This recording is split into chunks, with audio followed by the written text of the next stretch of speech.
好，各位同学大家好。现在回来这个STEM 是什么东西呢？就是理工科技M 理数学理，然后工科S 科学T 技术理工科技就是教改的人在搞了。我们这个以前这个搞了很多次教改就李远哲搞了很多教改，被骂了要死，对不对？好，反正就搞教育的，一天到晚就说我们怎么样把下一代教的比我们厉害，要不然就变成一代不如一代我们当然希望越来越厉害对不对？好，所以每次就是去改一些有的没有的当然要结合商人商人就想说，那我要怎么样才能够让学校去用我的东西好，所以这个 STEM 呢，主要就是说简单讲3个字，就是跨领域就希望教材设计要跨领域那这个 STEM 呢，它原来因为这个字原来就是骨干、树干的意思了好，所以原来叫 STEM 最早当然就是在这个美国那边有一个教授他提出来他就说，我们的教育呢应该要结合这4个你要跨领域不管是哪一门课呢，就应该这样弄好，所以最早出现这个 STEM 这个缩写字呢，是在美国的国科会NSF 就是国科会那台湾这边的国科会已经改名叫科技部了那国科会就说，你们可以来申请这个计划那就是强调要怎么样来设计教材啦，或者什么然后让我们下一代可以更厉害。好，所以这个接下来就全世界都跟进了那台湾当然那时候也有教改只是正式的名字，台湾大概在2014年纳入当时的课纲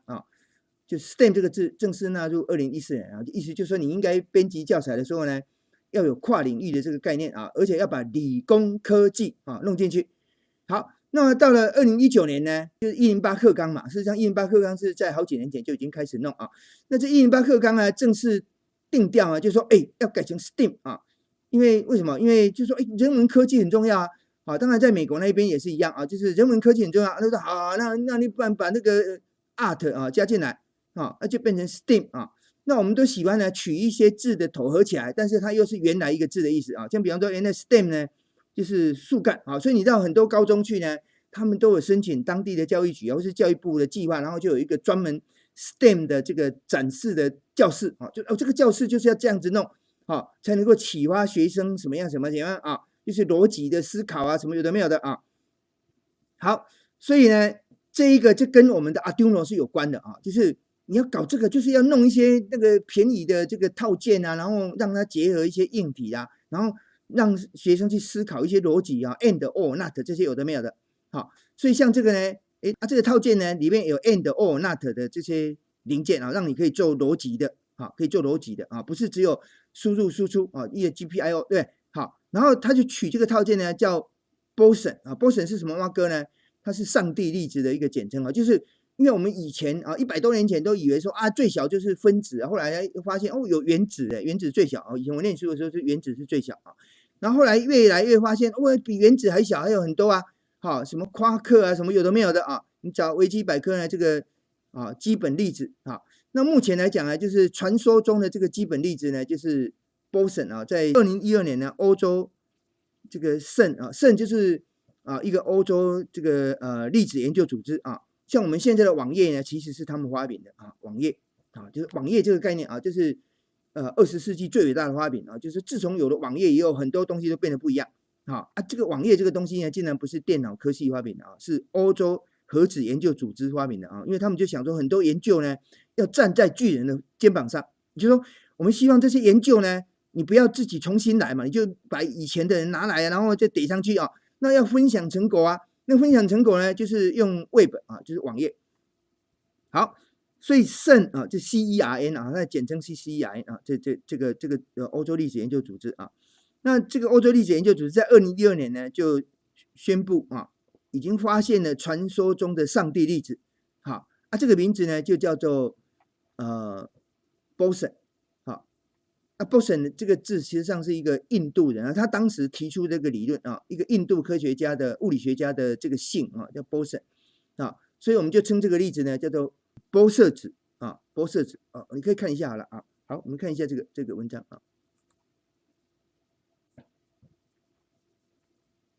好，基本粒子这一个是解释基本粒子那基本粒子当然目前来讲啊，有什么费米子啊，什么玻色子，对不对？好，玻色子就刚刚讲的玻色啊，点这个好了啊。好，玻色子，哎，这是印度的物理学家啊，就是他的姓就叫波森啊，切成英文好了，这个是英文吗？哦，点英文啊，好，再叫它翻成中文。哎，这一次反而没有这个没有波森的照片啊，啊，这老美讨厌印度人的样子啊，不要说我说的啊。好，要不然刚刚在英文版里面怎么没有？哎，可能要去看印度版啊，印度文不认识啊。好，所以反而这个中文版呢有这个印度，因为印度啊以前就是唐三藏啊就跑去印度，对，好取经啊，好就是天子啊，天子就是现在的印度啊。好，所以这是波色子啊。所以回到刚才这一页呢，为什么他要把这个取这个名字啊？这是有意义的啊，因为就是最基本的嘛啊，所以你用最基本的去兜就可以兜出来一些有的没有的。好，所以啊，简单讲就是类似 LEGO 了啊，类似乐高的概念。对，我要雷射笔才对。好，你可以看到，我这边故意列出它的年代啊，叫 Arduino 2005年啊。然后英国的树莓派啊，2012年啊，大家有样学样嘛，就是说，哎，你有这个东西，那我觉得这个东西不够厉害啊，我就弄一个更厉害的 CPU 啊，然后就做成比较贵一点啊。实际上基本上这个 Raspberry Pi 是一个电脑版的啊，因为它有 HDMI 啊，还有 USB 啊，你就接键盘啊，接荧幕啊，你就变电脑了。好，所以最开始的第一代呢，应该是台币大概就2000块左右啊，那但越做越厉害，好，现在就越来越贵了啊，就是第四代啊，第四代呢，好，因为它变很厉害的电脑了啊。然后再来这个 Microbit， 刚刚讲过是英国 BBC 广播公司弄的啊，2015年啊，就是一个大概啊像这样，好，大概是名片的一半大啊。你不要看它这个长这么大，就是一张名片的一半大啊。里面呢有 CPU， 好，里面呢有记忆体啊，里面有一些基本的感测器啊，就几个就可以玩，而且这样就可以玩啊。然后再来就是老共的公司啊，就是刚才讲 DF Robot 啊，就是看起来好像是抄那个 Play Robot 的嘛啊，就是 DF Robot 呢，它在2016年才弄的啊。DF Robot 应该是2008年成立的啊。那这个公司在上海啊，但是它就是都没有中文的网页啊，就让你以为是外国的公司啊，事实上是中国上海的公司啊。那这个这个叫什么 Latte Panda 啊，就是拿铁熊猫啊，其实它什么，它也是一个电脑版啊。它里面就是用 Intel 的 CPU 当做 MPU 啊，然后再加一颗呢 MCU 啊，所以这样你就有两个 CPU 了啊，一个当 MPU， 一个当 MCU 啊。好，那刚刚讲这是 Microbit 的Boson 的扩展版啊，刚刚讲 Boson， 所以 Boson 是英国公司弄的啊，不是老共啊 ，Boson 啊 Boson。好，扩展版的话，一般中文叫 Shield 啊。好，然后再来你就可以把很多那个 Boson 的那些零件呢把它插上去这样啊。所以 Microbit 呢，刚刚讲过它是英国的公司啊。好再来你可以看这一家公司呢，它是2015年才成立的啊，这是我从他们网页抄来的啊，就是一群这个刚毕业没多久的，他们就觉得说，可以做这个教育的这个生意啊，因为这个国家啦，还有是全世界的国家啊，不是只有台湾而已啊，都在讲说我们要为下一代的教育啊，要让他们呢这个越来越厉害啊，现在就推 AI 啊，对不对要做什么的啊，就一大堆要逻辑逻辑跟 AI 这两个啊。那这个它实际上是把那个 Arduino 拿来以后，然后加上那个 ESP8266，让它可以上网，所以它就叫 WebDuino 啊 ，WebDuino。然后它为了让你程式方便呢，它就使用 Google 为什么我讲说站在巨人肩膀上？它这 Google 呢，它有一个叫 Broccoli 啊 ，Broccoli 呢是一个 JavaScript 的程式库，然后你用这个程式库以后呢，它就可以用 UI 的方式就视觉化的方式呢来设计这个程式。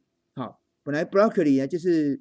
类似 App Inventor 还有类似这个 Scratch Scratch 就是那个 if then else 都用拖跟拉的当然对我们来讲可能比较不习惯，而且就写一句就好了，你干嘛这个 if then else？ 但是那个对小孩子来他觉得很好啊，因为你只要扣不上去呢，就是不对。我弄一下给你看了，这个 Broccoli 它 Google 呢为了推广这个，它有弄一个 Broccoli Game 所以我们来看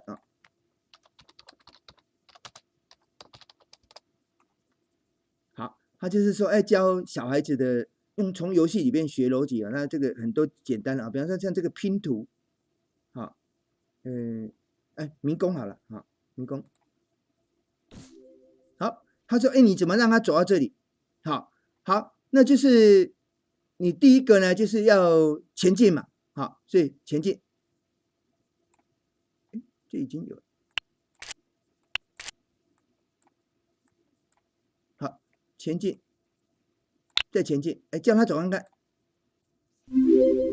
咦，就撞到了啊！对了，对不对哈？就是你让他前进啊，再来这一题就比较难一点啊，前进左转前进，好，所以就是因为我刚才是测试的啊，好，所以它有这3个可以用嘛，前进对不对？好，前进，你先测试看看，哎，他走到这里对不对？好，那前进你又要左转呢，左转，哎，故意给他转错，看，哎，他就不行。错啊，对，不行啊，好，就是走不到这里啊，好，这不对，不对就拿在这里丢掉啊，所以前进左转，前进啊，左转，左转你又再前进，前进，这个，再前进你又右转，右转你又再前进，好，叫他走看看，答对了啊，好，确定，好。下一个啊，这太简单了，这不就前进？哎，不过它也可以用 loop， 对不对 ？loop 直到这个，好，他会告诉你用这个啊，对，然后把这个弄进来啊，这不就是 for loop 吗？对不对？好 ，loop 到这个成立啊，要看到这个啊，哎，看看，成功了，对不对？好，用了3行 JavaScript，然后说这个你这样的话 ，JavaScript 就长这样了，对不对？好，长这样 ，while not done 还没有做完，对不对？啊，就 move forward 啊，好。所以再来这个就是这样前进左转，前进左转，那就一直前进左转就好啦啊。所以这样显然我们也用这个嘛，对不对？好，然后再加一个前进，然后加一个左转，记得对不对？好，这扣得上去，如果扣不上去就不对啊。这给小孩子用的就是长这样了啊。所以他弄完了以后呢，如果哇左转靠餐呢弄错了，应该是右转，好，所以是前进右转，弄错了，右转才对。好，看看。哎呀，靠餐了，先左转再右转啊。好，所以应该前进左转，还有一个前进，是不是这样？懒得想，是走看看好了。好像对了啊。好，哎，他就会给我们程式码。原来就这样子啊。While not done， 还没做完，前进左转，前进右转啊。这是 Google 的啊 ，Broccoli Game。好，这就是给小孩子玩逻辑用的了啊。就是 Scratch 也是用这 Scratch 的底层，因为 Scratch 原来也是 Google 的啊，他就后来就给那个麻省理工学院啊，所以你去看了，他会告诉你，Scratch 是麻省理工学院啊。好，那他这个产品叫马克医药，我们系上那个已经退休的蔡中川教授，他也买了一套啊，那他买一套在玩啊，我看他，他在那个1楼那里玩这个东西啊。好，那刚才讲会买这个一定被骗去，因为它里面就是 Intel 的 CPU， 然后再加了一个MCU， 就是2个合起来好，那它卖多少啊？哇，那卖5650，还告诉你说，没有包括 Windows 授权，Windows 授权要另外付钱啊，另外付钱啊。那你买来以后呢，你当然要自己去买萤幕啊，你要买键盘啊，这样你就变成电脑啦。可是你的磁碟就是快闪记忆体啊。只有64 GB 而已啊，不是真的磁碟啊，是这个快闪记忆体啊。然后你的 RAM 呢4 G， 不小了。我现在在用的这个电脑就只有4 G 啊，当然很多同学电脑可能这里是32 G 啊，16 G 啊。好，所以这边你可以看到，它就有一个 Arduino MCU 的这个晶片呢。好，那再来更贵的啊，就是跟 AI 有关啊。看这一个就是Google 出的。你插 USB， 这样你的电脑就变成可以做很厉害的 AI，好，那这个是 NVIDIA 出的啊 ，NVIDIA 出的啊，它已经变成一个开发版。实际上它这个也可以当一个电脑啊，但是它也可以跟结合，比方说树莓派或是其他的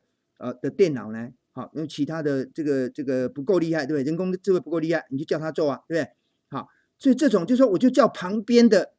帮我做，旁边就是 Edge 啊。好，所以这个就叫 Edge Computing 啊。其实这个也不是新东西，它是古时候就叫分散式处理啊。分散式就有些工作这里做，有些工作那里做。那现在呢，哎，我就叫旁边做啊，插一个 USB 叫他做啊。因为什么？因为他专门做人工智慧有关啊，很厉害啊。好，那通常这种设备啊，它会告诉你它的运算能力啊。比方说以 Google 这个，它告诉你它是4个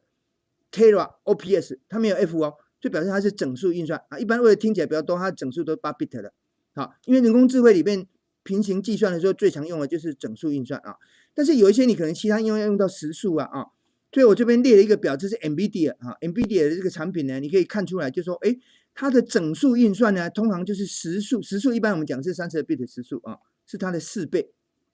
好，就是 T 是 Tera 啊，一个 Tera 呢就是1024个 Giga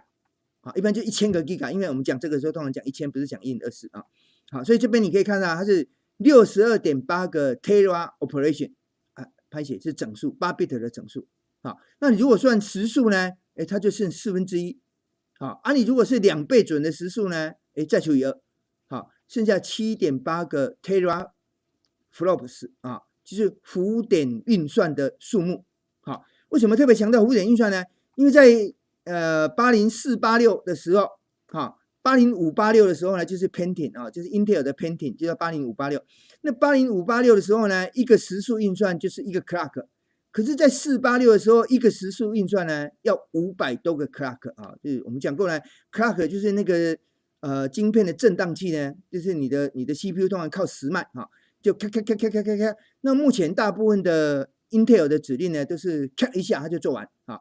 那可是，在以前不是啊，以前我们说 Intel 刚开始的是8088、8086的时候呢，一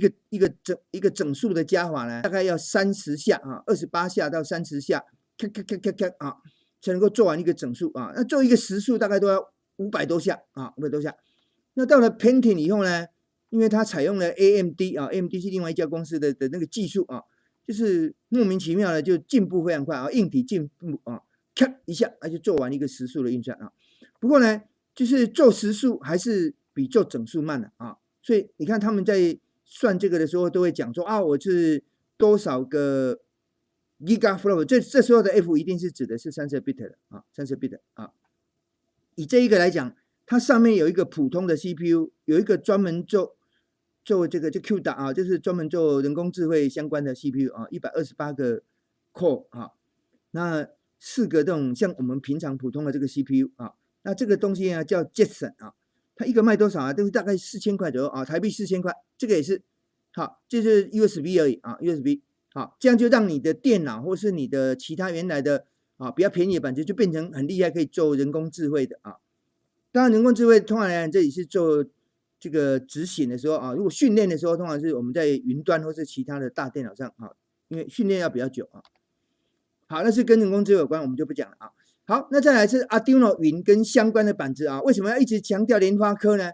因为这联发科这个板子就是跟 Arduino 云一样啊，所以如果说你不想买 Arduino 云比较贵啊，我们这个基本上不会出这个作业啊，但是你如果做专题有可能要用到啊，因为我们上次讲过，我们这一次的作业呢是临时编组啊，原则上至多3个人一组，你可以自己一个人。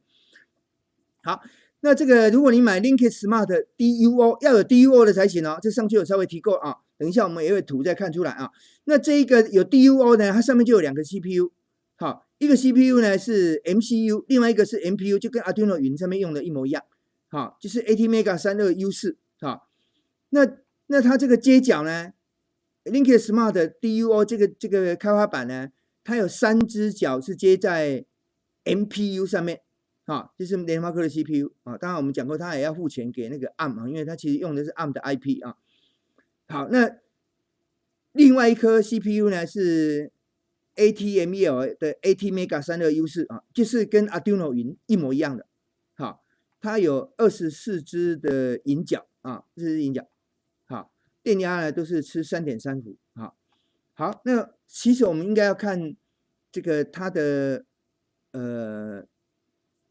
这是它官方的这个文件啊，官方的文件。好，再讲一遍，你不要买那个没有 DUO 的啊。你如果买没有 DUO， 就少了 DUO 这3个字呢，它是 MPU only 啊。要有 DUO 的这一个呢，它才是有2颗，就跟 Arduino 云比较像。好，但是它还缺了一个以太网络的RJ45 的那个接口啊，就是它没有 RJ45 的接口啊，所以基本上它就是抄 Arduino 云了啊 ，Arduino 云。好，只是 CPU 不一样。好，那你可以看到它这边呢，就是有 DUO 的啊，卖台币500多块而已啊，对不对？卖台币500多，我这个是在台湾先生啊，就后来开的公司啊，台湾应该2018年啊，台湾先生啊，台湾先生。好，那这个是台湾物联。好，那这2个都是后来比较晚开，这应该2015年才开的公司啊。那这个是它的扩充版。好，扩充版扩充了什么？就是多了这个RJ45，这样你就可以接网络啊。为什么多了这个就能接网络呢？因为事实上这个 CPU 里面已经有这个网络的这个线路啊，它只是没有接出来啊。在原来的开发版卖500多块，就是少了这个东西。好，所以就说如果你觉得 Arduino 云太贵，大概要2000块台币啊，对不对啊？即使第1代降价了，那也要可能要1500上下啊。好，所以你买这一个，这样就跟 Arduino 云一样啊。那当然，目前我们是我们中江防或什么那些是没有用啊，应该要给联发科一个机会啊，因为对他有点没信心了啊。其实应该给联发科一个机会。不过这一个2个加起来不到1000块啊，2个加起来就是这个扩充版加起来就跟 Arduino 云一样啊，而且它的速度也比云还要快啊，接角比云还要多。好，那至于它的电流，因为它用的是跟 Arduino 云一样的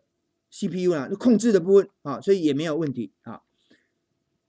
这是另外一个公司卖的 DUO 啊 ，OK， 就是500多块嘛啊，500多块。好这一个是扩充版370，好，但可能未税啊，加起来800多万，你含税以后也是不到1000块啊。所以这2个加起来就等于 Arduino 云。再强调一下，那我们 Arduino 云的程式就可以烧到这里面来，好，烧到 MPU 里面的这个 Flash， 以及烧到 MCU 里面的 Flash 啊，2个，我们是2个程式哦啊。好，那回来讲 Arduino 云的第2代啊，因为目前是主要是第2代嘛啊，你看它卖2250，太贵了吧啊，这家特别贵啊。但是因为这个是比较正规的厂商啊，所以我把它列出来啊，它叫台湾智能感测啊，2018年才成立啊，所以你会觉得说奇怪，怎么公司都被开完了？没有啊，那个都是年轻人开的，大概都是学生毕业以后没多久去开的公司啊。好，那另外这边你可以看到，这是台湾IoT。台湾物联啊，2015年开的公司啊，你看它卖更贵，2381啊，都是云第2代哦。因为这个东西在虾皮就很少见啊，因为可能这个很少人 copy 这个东西，因为这个都是开放硬体啊，开源硬体，所以大家都可以做啊。好，那这一个是什么呢？它叫三明蛙哥啊 ，What's next 嘛？其实它告诉你就是原来的第1代了啊，是第2代的1785啊，这一块啊，这块好，怎么分辨呢？就是深蓝的，这个底盘是深蓝，那它就是第1代，变成浅蓝就是第2代，变浅蓝就第2代啊，这个底盘啊，就刚刚讲过，这个东西呢很少其他副厂在做啊，就是因为它原厂呢也是代工，也是在台湾啦，就是大概都台湾做，可能大陆很少做，所以这个东西钱降不下来啊，因为大陆只要一做呢，就会降到这个这个第2版呢就可以降到这个大概几百块啊。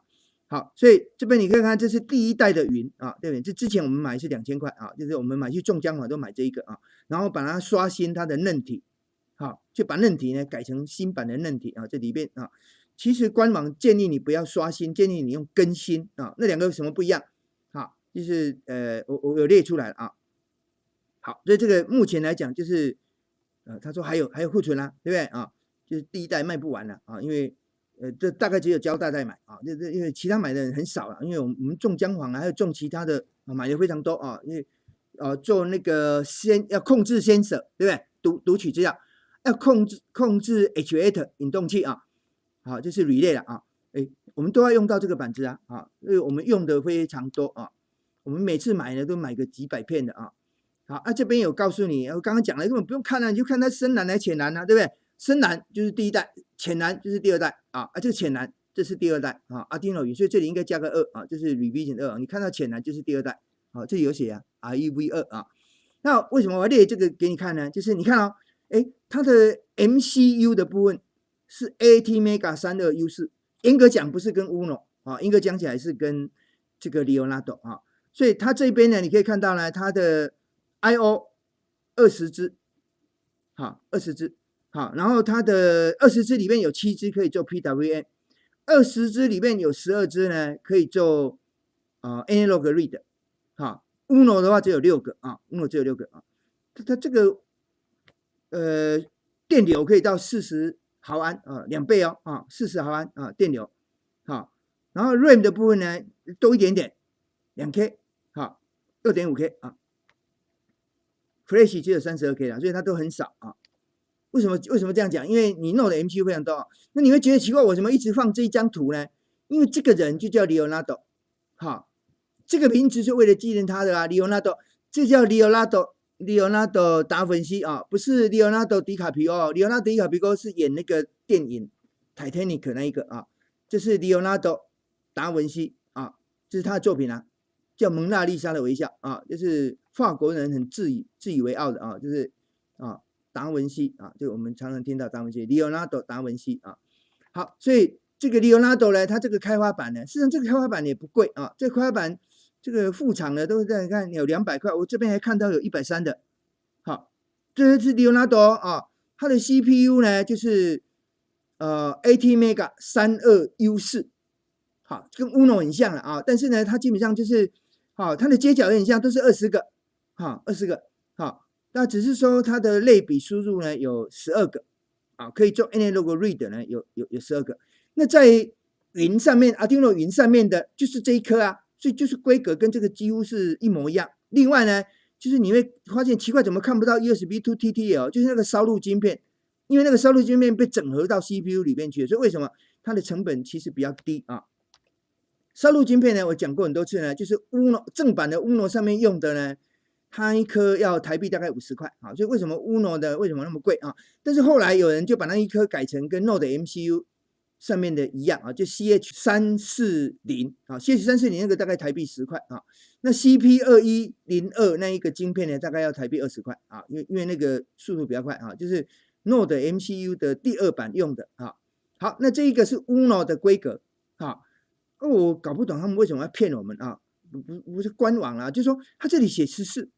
好，那如果照你刚才的这个 Leonardo 的讲法呢，应该讲20啊，因为他把这个算进去啊，也就是说这个 analog 这个不是独立的啊，这个其实是20支里面的12支啊，20支里面的12支啊，就是它20支都可以做digital I/O， 一般我们讲 GPIO 指的就是 digital I/O 啊，然后其中有12支呢，可以做 analog read。在20支里面，其中有7支可以做那个 analog write 啊，就 PWM 的输出啊。好，所以如果照他们那边的讲法，那我这个应该写20。为什么？因为在 Uno 版上面呢，这个编号是0到13。好，那再来这个 A0 到 A5 呢，可以写成14、15、16到19。当然也可以写 A0，因为 A0 就是14。好，它里面有定义 A0 就是14。好，所以照这个云还有 Leonardo 的算法，这里应该要讲20才对，因为这些都可以做 GPIO， 所以它应该算有20支的 GPIO 啊。那只是它的电流比较小，它是20个毫安。可是我们上次讲过嘛，联发科那个 Linkit One 呢，好，它官网都不讲啊。我是从很多资料找到呢，有些说它是3毫安，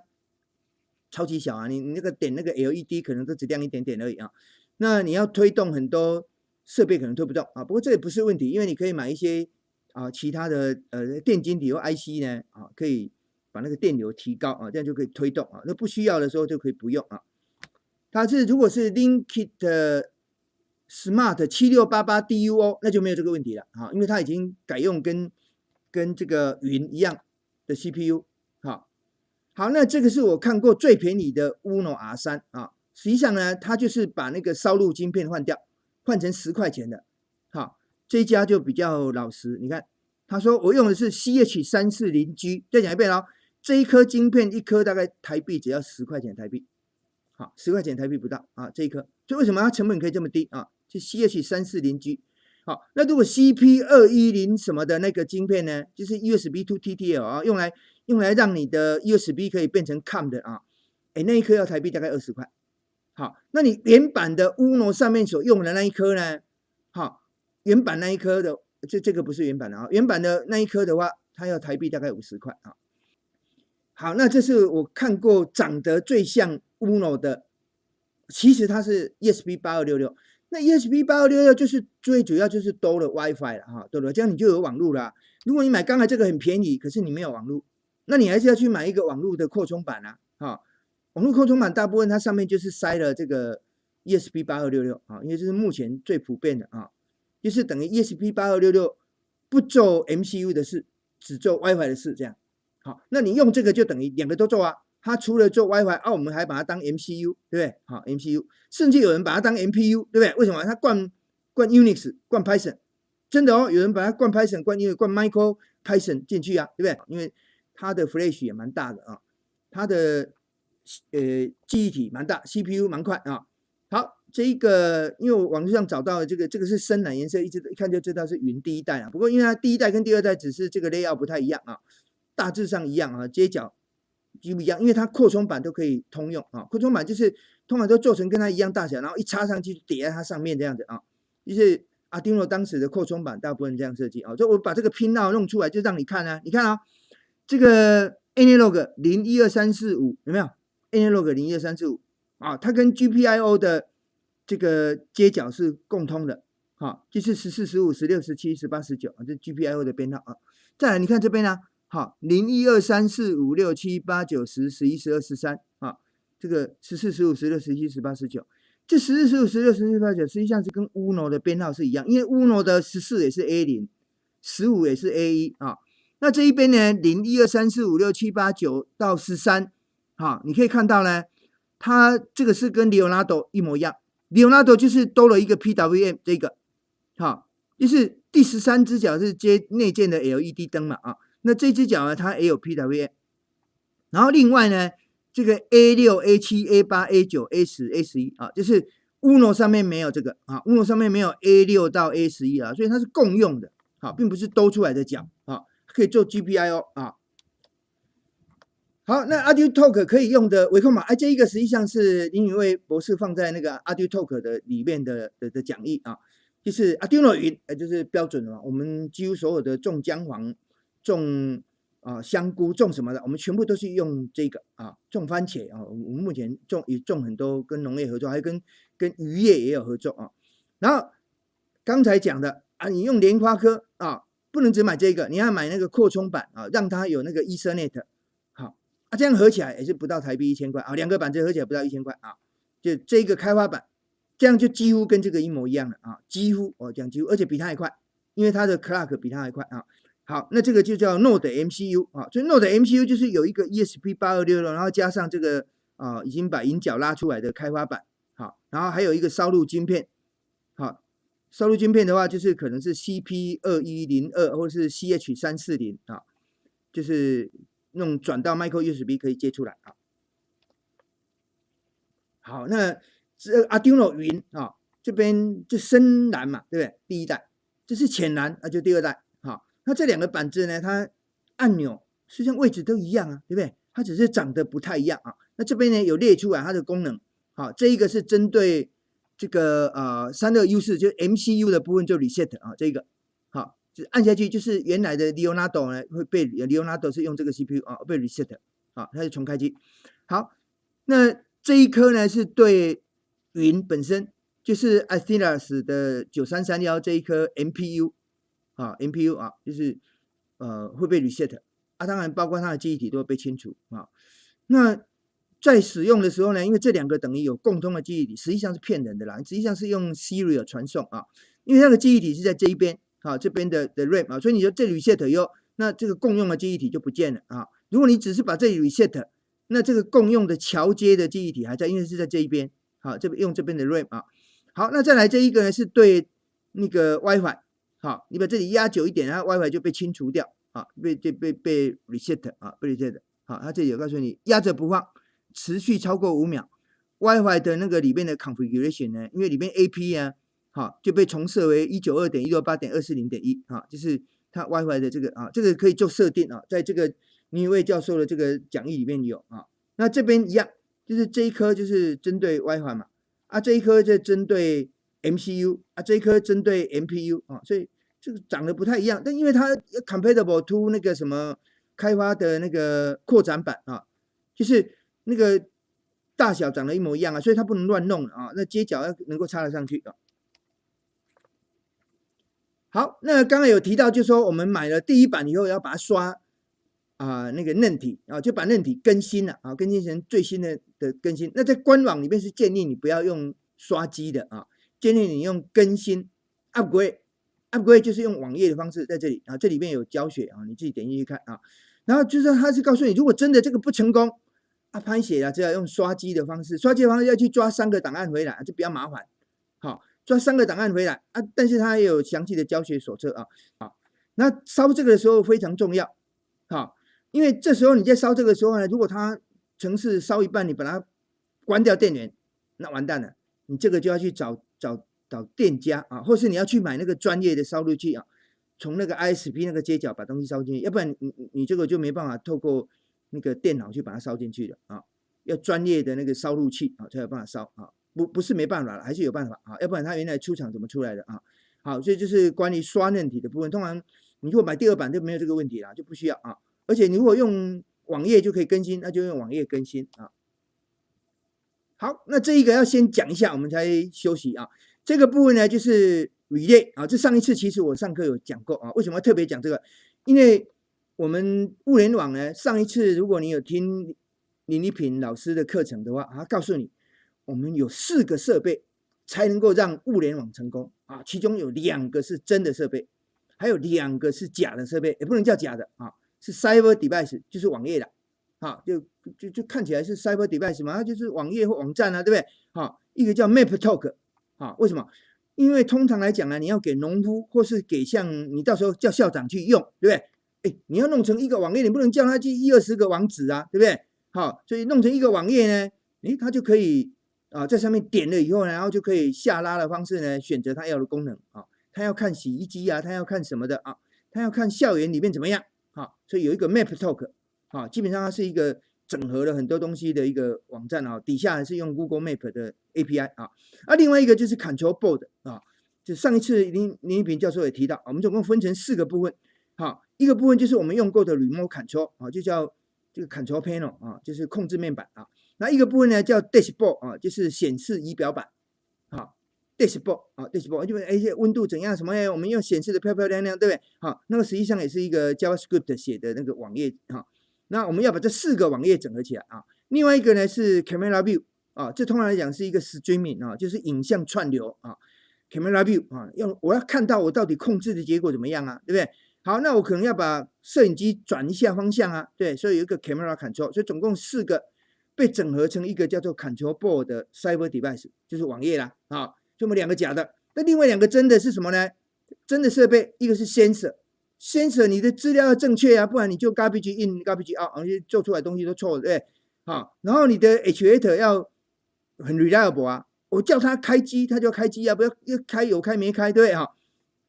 所以呢，这个 actuator 啊，这 actuator 呢，我们一般翻成引动器啊。那通常你引动器呢，因为你 Arduino 没办法直接推动它，好，你5伏的，还有这个或是3.3伏，好，那你能够推动什么呢？像这个一般relay都是5伏的哦，就很少看到3.3伏的啊，所以你要有5伏的电源给它，好，那这个relay呢？就是你去接的时候，通常可以110啊，比方说一般的电灯啊、电器啊，也可以220。比方说这个冷气机这一类啊，是220的这个电压，好，就是接这边啊。那它的接法我要再讲一遍，因为之前有讲过，但是再强调一下啊。就是一般来讲，我们这个 actuator 啊，这个 relay 啊 relay， 这个叫 relay， 对我们来讲就是一个 actuator 啊。好，那这个 relay 一般呢，你要选 low active。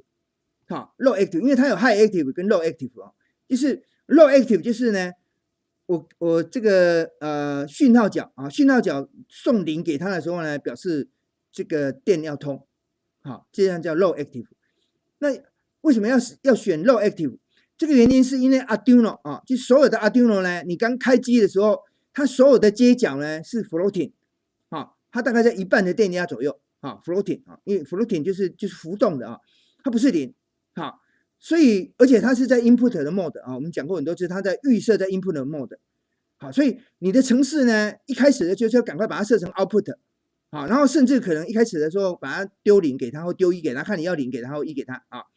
那预设呢，因为它就是在非0非1的状态啊。你如果用 analog 去 read 它可能就是500-600啊，因为0到1023嘛啊，500-600。所以一般你看有很多范例呢，如果你要乱数的种子就说，我这个乱数需要有一个种子，要不然预设种子都一样嘛。那乱数的种子它就是你很简单啊，你就用 analog read 去 read A0啊。好，因为一定有 A0啊，因为 Node MCU 有 A0嘛，那其他可能有 A1、A2、A3、A4，你就去读那个角啊，因为那个角它就不一定的数字啊，这样就可以当乱数。好，可能500多，可能600多啊，好，550、570或什么的啊。好，那问题来了，你如果它这个是在互动，你如果这个是 low，是 high active，那靠餐呢？那这样你这个刚开机，我程式还没跑到我程式的时候呢，这个电就通了啊，那这样不行啊。所以呢，我们要让它 low active， 好，要选择 low active 的这个啊。那这个接法很简单，我这一个是一个，比方说这个灯泡是接的这个，好，这是一个灯座嘛，对不对？好，那本来你的负的这个电就接去负的啊，正的电就接去正的啊。好，那你就把这个正的这个电呢砍掉啊，这本来接起来的，对，砍掉以后呢，电源直接接到这个 COM 啊，就是共通的这个地方。好，这谁共通呢？就这2个共通了。好，长闭跟长开共通。那这个英文跟中文呢，你不要被搞混了啊。就是 normal close， 意思就是它有通。close 不是 off 啊，不要搞错了啊。close 跟 off 有时候翻译成一样的，对不对？关，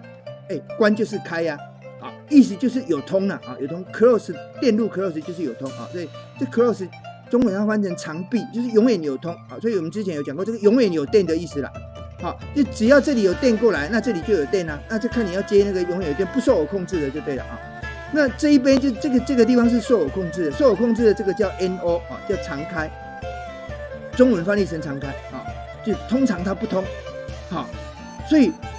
我这里丢给它0，它才通，这叫 low active 啊。这边丢给它0，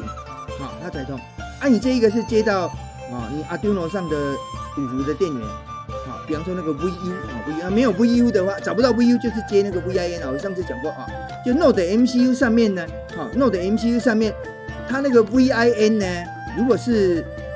比较旧版的，它就直接连在 USB 上。好，那如果比较新版的上面有 VU 的那个角啊，在这个左上角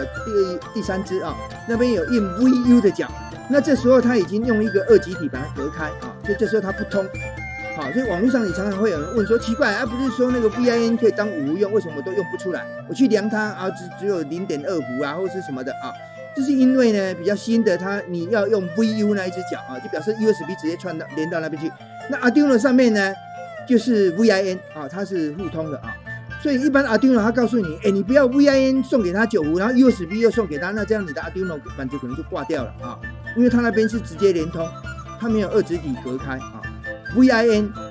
跟那个 USB 啊，它那2个是通的啊，是通的啊。你如果从 VIN 进来，一般它的建议是 Arduino 是7伏到12伏啊。那它里面有降压晶片啊，会降成5伏给 Arduino 用。